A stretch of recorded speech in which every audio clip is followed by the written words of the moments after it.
먼저 된 자로 나중되고 나중된 자로 먼저 될 자가 많으니라.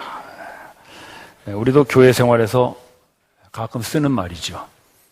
교회에 먼저 온 사람보다 나중 온 사람이 더 열심히 신앙생활하고 교회를 잘 섬긴다. 그럴 때 먼저 온 자 나중되고 나중된 자 먼저 온다. 그런 말 우리가 쓰죠. 근데 이제 그럴 때 그런 말을 쓰다 보면 어떤 생각이 드냐면, 이게 먼저 왔다는 것은 교회에 먼저 왔다는 거고, 나중됐다는 것은 믿음이 약해졌다는 말이구나. 이렇게 우리가 생각할 수가 있는데, 사실 예수님이 말씀하시는 이 먼저 된 자, 나중된다는 것은 이것보다 훨씬 더 심각한 의미가 있는 말씀입니다. 이게 단순히 믿음이 좋다, 믿음이 약하다, 그런 정도가 아니라,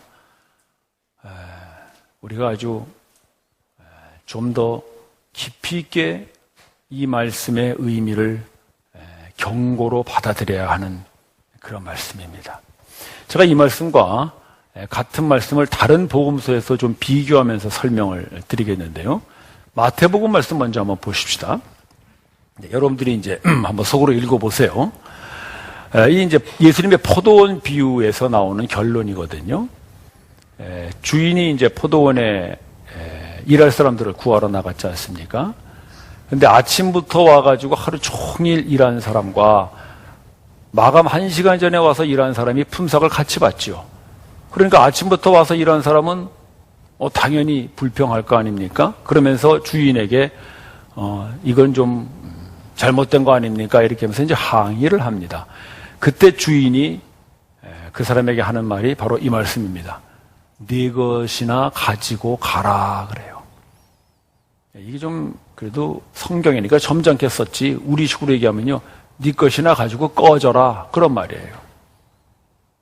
그러니까 이 아침부터 와서 일하는 사람은 자기가 하루 종일 땀 흘려 일했기 때문에 그 일한 대가로 내가 당연히 그것을 받아야 되지 않습니까? 이렇게 지금 요구하거든요. 그런데 이 주인은 그에게 줄 것을 주었으니 네가 그런 것으로 나에게 요구한다면 네 것이나 가지고 꺼져라. 그렇게 하면서 하시는 말씀이 이 마지막 말씀이에요. 나중된 자로 먼저 되고 먼저 된 자로 나중될 것이라. 바로 오늘의 이 말씀과 똑같은 말씀입니다. 예수님은 이 비유에서 포도원은 천국을 말하는 것이며 주인은 하나님을 말한다고 합니다. 그러면서 아침부터 와서 하루 종일 일한 사람은 자기가 일한 대가와 보상으로 그 포도원인 천국을 얻을 것이라고 생각하는 사람을 말씀하시는 것입니다. 따라서 그런 사람은 포도원에서 어떻게 됐습니까? 쫓겨났습니다. 그 말은 지금 뭡니까? 천국에서 쫓겨났다는 거예요. 구원을 받지 못한다는 것입니다. 단순히 그저 교회에서 믿음이 좀 약해져서 그런 정도의 것이 아니라 아예 구원에서 떨어져 나가는 심각한 말씀을 하시는 것이죠. 이보다 더 심각한 말씀을 제가 하나 더 소개해드리겠는데 누가복음 말씀도 한번 보시죠. 역시 비슷한 말씀이신데 이 말씀에 이제 예수님께서 마지막 날 모든 것을 심판하실 때 자기들이 아브라함의 자손이라고 생각했던 사람들, 바로 유대 종교 지도자들이 사실은 문 밖에서 쫓겨나서 어둠에서 슬피 울며 이를 갈 것이다라고 경고하시는 말씀이에요. 그러니까 천국에 못 들어오는 정도가 아니라 아예 쫓겨나서 지옥불에 떨어진다는 것입니다. 그들이 바로 먼저 된 자예요. 반면에 나중된 자라는 사람들은 자기들은 아브라함의 자손이 아니기 때문에 혈통적으로는 결코 하나님의 백성이 될 수 없는 이방인들, 그러나 예수님을 믿고 영적인 아브라함의 자손이 된 사람들, 그 사람들이 나중된 자들이 되어 먼저 될 것이라, 즉 천국을 소유하게 될 것이라 이것이죠. 따라서 먼저 된 자, 나중되고 나중된 자, 먼저 된다는 것은 단순한 어떤 우리의 신앙의 열심이나 또는 교회에서 일을 많이 해서 인정받아 어떤 그 직분을 맡는다든지 그런 수준의 것이 아니라 구원이냐 아니냐, 천국이냐 지옥이냐를 결정하는 아주 무서운 말씀을 하시는 것입니다. 그래서 여러분 교회에서 이 말씀 때 조심하셔야 돼요. 그냥 우리 농담같이 아이고 먼저 된다 나중되는 나도 옛날에는 열심히 했는데 요즘 새로운 새신자가 열심히 하네, 그런 정도로 쓸 말이 아닙니다. 먼저 된다 나중되면 어떻게 된다고요? 천국에 못 들어갑니다. 근데 예수님께서 이 말씀을 좀 누구에게 하시냐면 베드로 얘기하고 계세요. 베드로가 도대체 무슨 말을 했길래 예수님이 이 얘기를 하시는가? 베드로 이야기를 좀 들어봅시다. 28절 보시면 베드로가 그래요. 보소서. 뭘 보라는 거예요? 자기가 모든 것을 다 버리고 주를 쫓았나이다. 그런 나를 보소서. 지금 그 얘기하는 거거든요. 그럼 베드로가 이 얘기를 한 이유가 뭡니까? 우리가 지난주에 살펴본 대로 지금 예수님이 부자 청년과 대화하는 걸 베드로가 들은 거죠. 예수님이 부자 청년에게 그랬죠. 네 가진 것을 모두 다 팔아 가난한 사람을 주고 너는 나를 좇으라 그랬는데 부자 청년은 예수님의 말씀을 듣지 않고 떠났습니다. 근데 베드로는 그 예수님의 말씀대로 예수님을 좇을 때 자기가 가진 거 다 버리고 쫓았다 이거죠. 맞죠? 예수님이 베드로를 부를 때 베드로는 그물을 버려두고 줬거든요. 베드로는 어부였는데 어부에게 있어서 그물을 버렸다는 것은 다 버렸다는 거죠. 또 야고보와 요한 같은 제자는 배도 버리고 떠났어요. 야고보와 요한은 베드로보다 좀 부자였나 봐요. 배도 있었으니까. 그러나 어쨌든 어부였던 그들에게 그물과 배를 버렸다는 건 다 버렸다는 거나 마찬가지죠. 우리는 그렇게 다 버리고 떠났으니 좀 부자 청년보다는 훨씬 낫죠.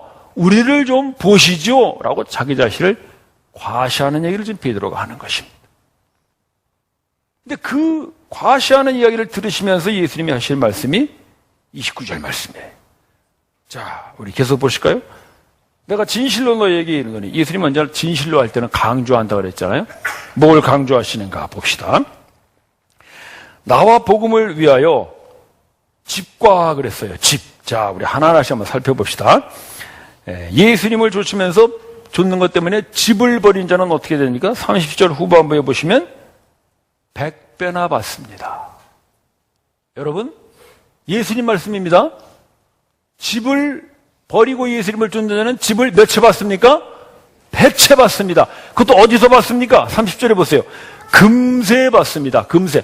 지금 이 세상에서 받는 거예요. 죽고 나서 천국 가서 뭐 받는 그런 게 아니라 이 세상에서 집을 한 채 버리면 100채를 받을 줄을 믿으시기 바랍니다. 아멘이 나오긴 나오는데 어째 조금 이게 캥기는 아멘을 하시는 것 같아.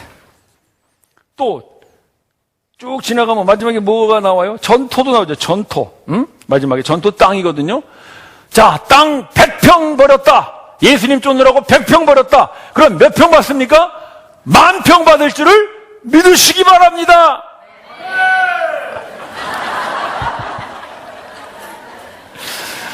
예수님 말씀이니까 일단 아멘합시다. 아멘합시다. 여기서 설교를 마치도록 하겠습니다. 더 할 거 없잖아요, 여러분. 자, 집 바치겠다, 땅 바치겠다는 분이 이렇게 많았으니 다음 주에는 헌금이 얼마나 들어오는가 우리 재정부장 잘 좀 검토해 주시길 바랍니다. 제가 이런 명설교를 하는 바람에 다음 주에 집 팔고 땅 팔아 가져오는 헌금이 많이 들어오면은 제 설교 덕분인 줄 아시고 재정부에서 잘 살펴보시기 바랍니다. 이렇게 하고 설교가 끝나면 저도 좋고 여러분도 좋고 얼마나 좋습니까? 설교 빨리 끝나서 좋아. 여러분들은 100배를 받으니 좋아. 베드로의 생각이 지금 그런 거예요. 지금 자기는 그물 하나 버렸는데 그물이 100개. 야고보와 요한은 옆에서 그 얘기 들었으면 어땠을까요? 내가 배 한 척 버렸는데 배가 100척. 우와, 이거 뭐 갈릴리 부자 났네. 지금 이 사람들이 그렇게 생각하고 있는데 예수님이 그냥 거기서 끝내셨으면 좋겠는데 예수님은 말씀을 계속하세요. 저도 할 수 없이 여러분들에게 계속 설교를 할 수밖에 없음을 여러분 이해해 주시기 바랍니다. 어떤 얘기를 하시는가? 그 다음 말씀 보십시다. 29절에 뭘 또 버려요? 형제나 자매나 어머니나 아버지나 자식을 버리면 그러면 뭘 100배 받는다는 거예요? 형제를 100배 받고요. 자매를 100배 받고 그것까지는 괜찮아요. 어머니 아버지를 100배 받아요? 아이고 지금 어머니 한 분 계신 분도 모시기가 어려워 죽겠구만. 어머니를 100번 받아요. 여러분 놀라지 마세요. 누가 보면 이 똑같은 말씀에 아내를 100배를 받는다는 것도 있어요. 이야 형제님들 한번 해볼 만하지 않겠어요? 아내를 100배로 받아요. 어떤 분은 또 아이고 목사님 그런 말씀하세요. 지금 하나도 거들지 못해가지고 힘들고만 100명을 거느리라뇨. 베드로가 막 헷갈리는 거예요. 아니 이게 왜 집하고 막 땅만 준다 그러면 좋겠구만 갑자기 또 뭐 그 형제 자매 그 자식을 100을 더 주겠다고 지금 하나둘도 지금 이 애들 때문에 속상해 죽겠는데 100배의 아들을 주겠다고. 베드로의 이 혼돈이 바로 우리가 이런 말씀을 들을 때의 혼돈입니다. 예수님 왜 이런 말씀을 하시는 것일까? 자, 우리 예수님 말씀으로 한번 확인해 보도록 합시다. 마가복음 3장 말씀인데 한번 보여주시죠. 마가복음 3장 말씀 여러분들이 한번 읽어보세요. 시작.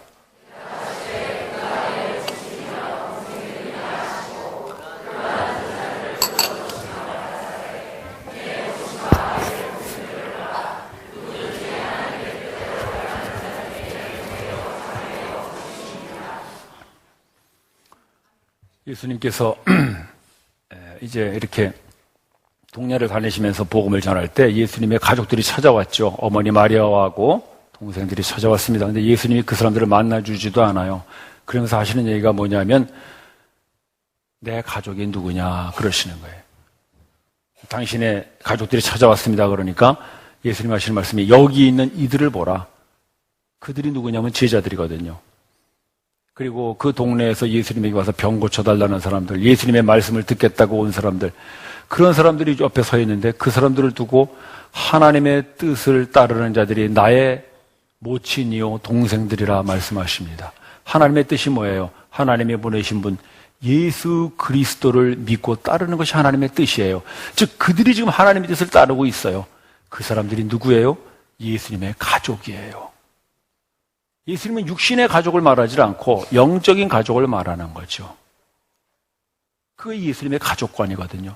그렇다면 그런 가족관에서 말씀하시는 이 예수님의 말씀에서 형제와 자매와 이 어머니와 아버지와 자식을 100배나 얻겠다고 하는 그 100배의 가족은 누굴 말하는 거겠느냐 이것입니다.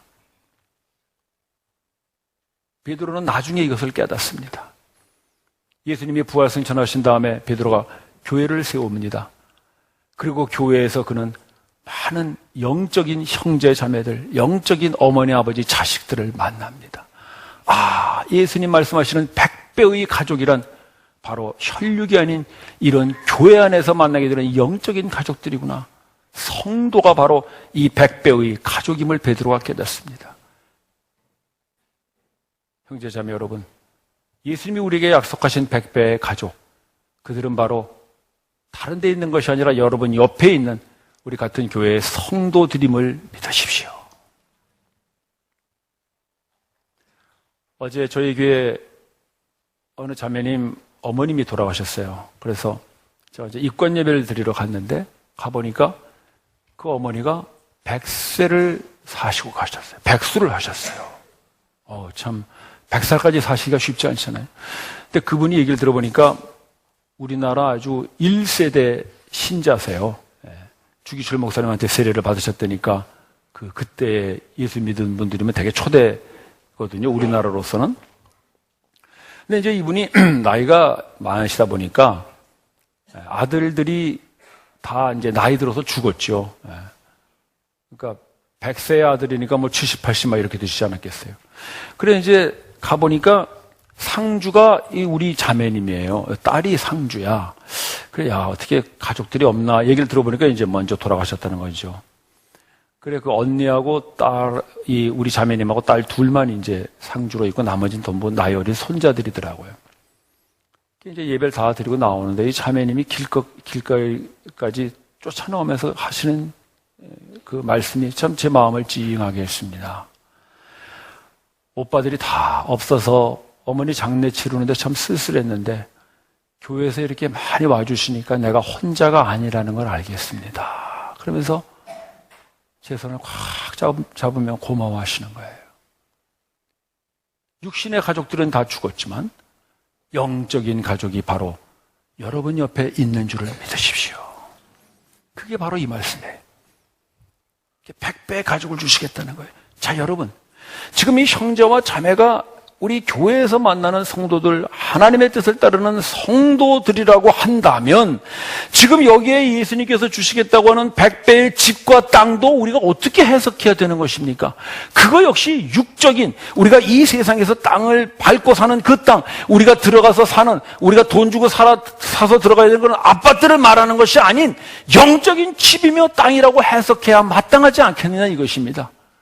근데 이 가족들은 영적인 가족이라는 걸 받아들이면서 집과 땅만은 여전히 집 한 채 바치면 100채 받고 100평 바치면 10,000평 받는다는 말에 매일 우리가 속고 산다면 이건 예수님의 말씀이 아니라 우리가 듣고 싶은 거짓 가르침 아닙니까? 예수님은 절대로 그런 말씀을 하시는 게 아니에요. 그래서 우리가 예수님을 믿고 집을 팔았던 땅을 팔았던 예수님 앞에 드렸다고 해서 그것에 대한 보상으로 이 땅에서 받겠다고 할 때 그때 우리는 이미 눈먼 소경이 되고 마는 것입니다. 예수님이 말씀하시는 100배의 집과 땅, 그거는 예수님이 부활 승천하신 다음에 실제로 베드로가 세운 교회를 통하여 드디어 이루어집니다. 그때 교회가 어디에 세워졌어요? 다 집에 세워졌잖아요. 그때는 이런 예배당이 없을 때 아닙니까? 그러니까 베드로가 복음을 전해서 예루살렘에서 교회가 세워지고 또 로마에도 교회가 세워지고 할 때 거기 예루살렘 예배당이 있는 것도 아니고 로마 예배당이 있는 것이 아니라 그냥 가정의 집에서 몇몇 가정들끼리 모여서 예배를 드리고 말씀을 나누고 성찬을 나누고 그렇게 하면서 이 사람들이 교회를 이룬 거예요. 그러다가 만약에 베드로가 이렇게 순회하면서 로마를 들렸다. 그럼 로마에 있는 그런 가정교회들이 베드로를 초청해서 그 집에서 베드로에게 예수님의 말씀을 듣고 또 베드로는 그런 집에서 묵으면서 거기서 편지를 써서 보냈어요. 그게 오늘날 우리가 읽고 있는 서신서예요. 바울 사도도 곳곳 가는 곳마다 그런 집에 들어가서 그 교회를 인도하고 거기에 묵으면서 서신서를 썼죠. 많은 바울의 서신서는 다 그렇게 집에서 써서 보낸 것들이에요. 그게 오늘날 우리가 있는 신약 성경의 서신서입니다. 따라서 100배의 집이라는 것은 우리가 돈 주고 사는 그런 집을 말하는 것이 아니라 바로 주님의 이름으로 모이는 교회들이 그런 집을 통해서 모여졌던 것이죠. 따라서 예수님의 말씀은 예수님이 부활 승천하신 다음에 베드로가 깨달아요. 더욱이 놀라운 것은 이런 집과 가족뿐만이 아니라 우리 30절도 마저 끝에 보실까요? 무엇도 겸하여 받는다 그랬어요? 핍박도 겸하여 받는다 그랬어요. 이 핍박도 겸하여 받는다는 말은 뭐냐면은 이 원어적 의미가 핍박도 100배로 받을 것이다 그런 말을 하는 거예요. 예수님 살아계실 때의 핍박은 주로 유대 종교 지도자들로부터의 핍박이었잖아요. 그때는 로마 정권은 예수님에 대해서 별로 관심도 없었죠.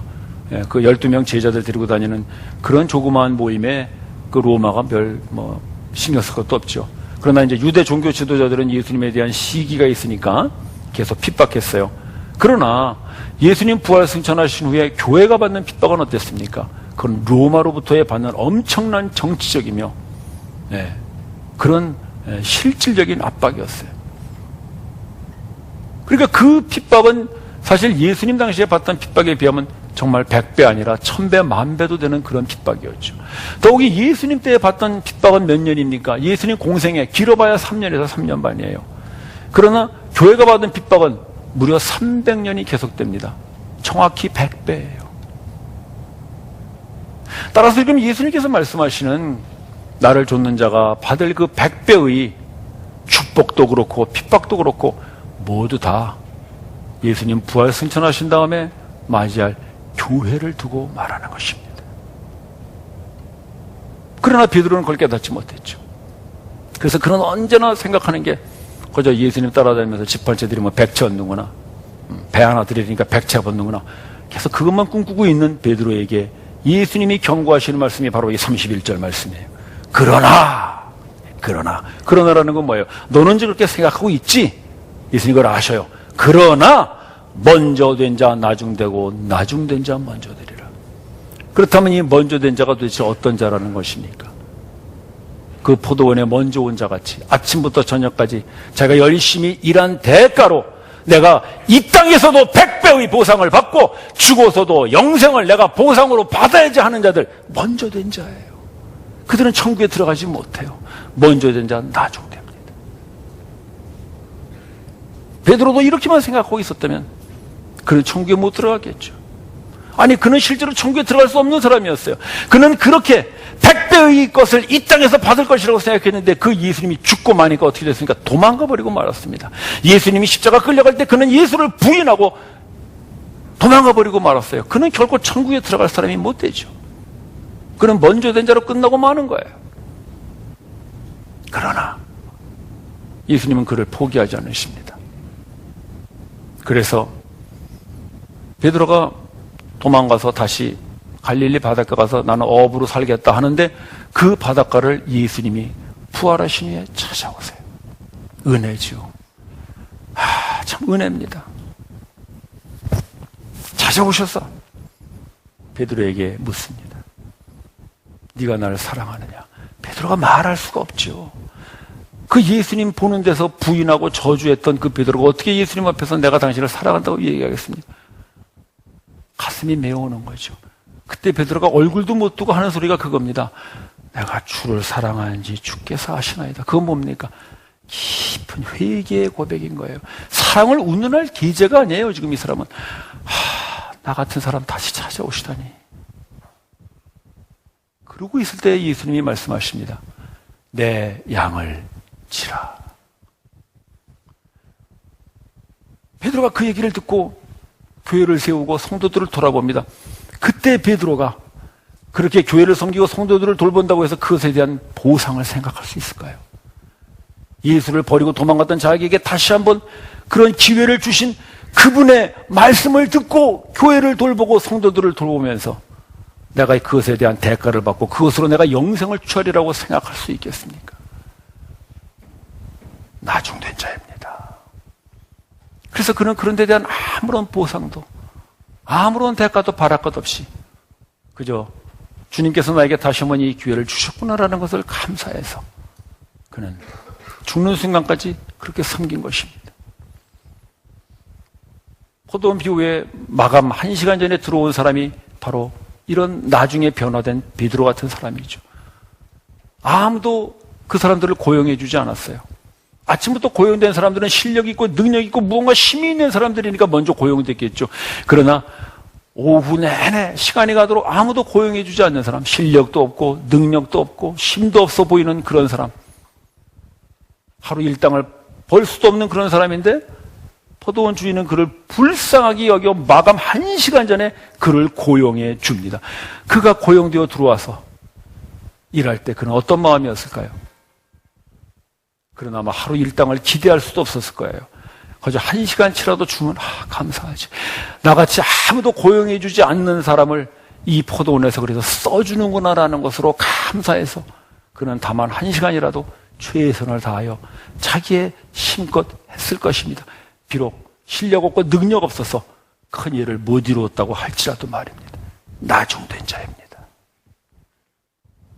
불러주신 데 대한 감사를 알고 은혜를 아는 사람이죠. 아브라함과 전혀 혈통적으로 연관이 없어서 하나님과는 아무 관계가 없다고 생각했던 이방인들, 그러나 그들이 예수님을 믿고 이제 영적인 아브라함의 자손이 되었을 때 그들이 가지는 그 하나님에 대한 감사는 어떨까요? 할례받지 못한 자라고 무시당하고 율법이 없는 자라고 개취급당하던 자기들을 이제는 하나님께서 너도 나의 자녀라고 취해 주셨을 때 그들이 가지는 감동, 감사는 어떨까요? 그것은 자기들이 주를 위하여 일했다고 해서 거기에 대한 보상이나 배상을 기대할 수도 없는 거저 감격과 감사로 살 수밖에 없는 사람들이었을 것입니다. 나중된 자입니다. 그런 사람을 두고 예수님이 말씀하십니다. 나중된 자가 먼저 되리라. 그들이 진정으로 천국을 소유하는 사람이 된다는 것입니다. 이것이 어찌 베드로의 이야기뿐이며 그 이방인들 뿐이겠습니까? 이것이 바로 저와 여러분들의 이야기가 아니에요. 여러분들은 정말 하나님께서 이 교회에 불러주신 것에 대해서 감사해 보신 적이 있습니까? 나 정도 되니까 그래도 내가 교회 와서 이렇게 일도 하고 내가 인정받지. 혹시 그렇게 생각하지는 않습니까? 조심하십시오. 먼저 된 자입니다. 그것은 믿음이 있고 없고의 문제가 아니라 구원을 받지를 못합니다. 나 정도 된 자. 나 같은 사람을 하나님 불러주셔서 이 교회의 일원이 되게 하시고 거기에 나 같은 사람에게 교회의 일까지 맡기시고 여러분들이 뭐 기도를 잘합니까? 찬양을 잘합니까? 뭐 헌금을 많이 합니까? 봉사를 많이 합니까? 저는 어떻습니까? 저는 뭐 설교를 잘합니까? 제가 뭐 운동을 잘합니까? 뭘 잘합니까? 우리는 아무것도 잘하는 게 없어요. 그런데 하나님께서 우리를 불러주셨어요. 그래서 우리는 기도하고 찬양하고 설교하고 말씀을 묵상하고 우리의 이 서투른 솜씨로 섬기고 나누고 사는 거예요. 나중된 자죠. 그때 예수님이 말씀하십니다. 나중된 자 먼저 된다.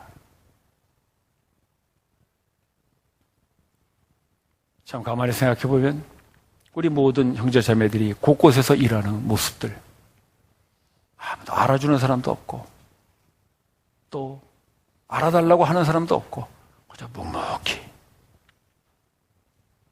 뭐 교회 와서 일한다고 뭐 사례비를 줍니까? 무슨 뭐 봉급을 줍니까? 참 가만히 생각하면 교회같이 이상한 데가 없어요. 자기 헌금 드리고 봉사하고 이런 데가 다 있는지 몰라. 저는 그런 거 보면 여러분들한테 좀 할 말이 없어요. 나는 그래도 사례비를 받잖아요. 근데 여러분들은 아무것도 안 받고 오히려 헌금 드리고 봉사하고 섬기고. 왜 그래요? 나 같은 사람. 그래도 하나님의 백성 삼으시고 이 교회의 일원이 되게 불러주신 것. 아무도 나 불러주지 않는데 이 교회에서 나 불러줘서 이 교회의 성도 되게 해주신 하나님의 은혜. 그걸 알기 때문에 우리는 곳곳에서 말없이 묵묵히 그렇게 섬기며 사는 줄을 믿습니다. 나중된 자입니다.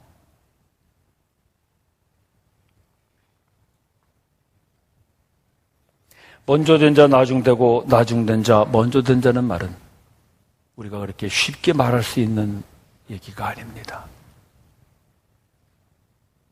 우리는 이미 하나님으로부터 받을 걸 다 받은 사람들이죠. 교회를 받았고 성도를 받았습니다. 그리고 영생까지 약속되었습니다. 누구에게 주었습니까? 나중된 자에게 주었습니다. 우리가 바로 그 나중된 자이므로 우리는 이미 하나님으로부터 받을 것을 다 받았습니다. 그런데도 또 이 세상에서 100배의 보상을 기대하고 계십니까? 그러면 여러분들은 가짜입니다. 그러면 여러분들은 나중된 자가 아닙니다. 먼저 된 자로 끝나고 맙니다. 오늘 하루 여러분들이 하나님을 예배하는 대로 감사하십시오. 오늘 여러분들이 하나님께 기도하고 하나님을 찬양할 수 있으며 하나님의 말씀을 묵상하고 하나님의 말씀을 따라 살며 여러분들의 성도들과 함께 교제하며 사는 것을 하나님이 주신 100배의 약속으로 믿고 감사하십시오. 나중된 자입니다. 그 사람에게 하나님은 영생도 약속같이 주실 것입니다. 그래서 우리가 진정으로 하나님 앞에서 나중된 자임을 항상 기억할 때 우리를 진실로 먼저 된 자로 삼으시는 하나님이십니다. 우리 모두가 이런 나중된 자로 살아서 하나님 앞에 인정받는 먼저 된 자 되시기를 주님의 이름으로 축원합니다. 기도드리십시다.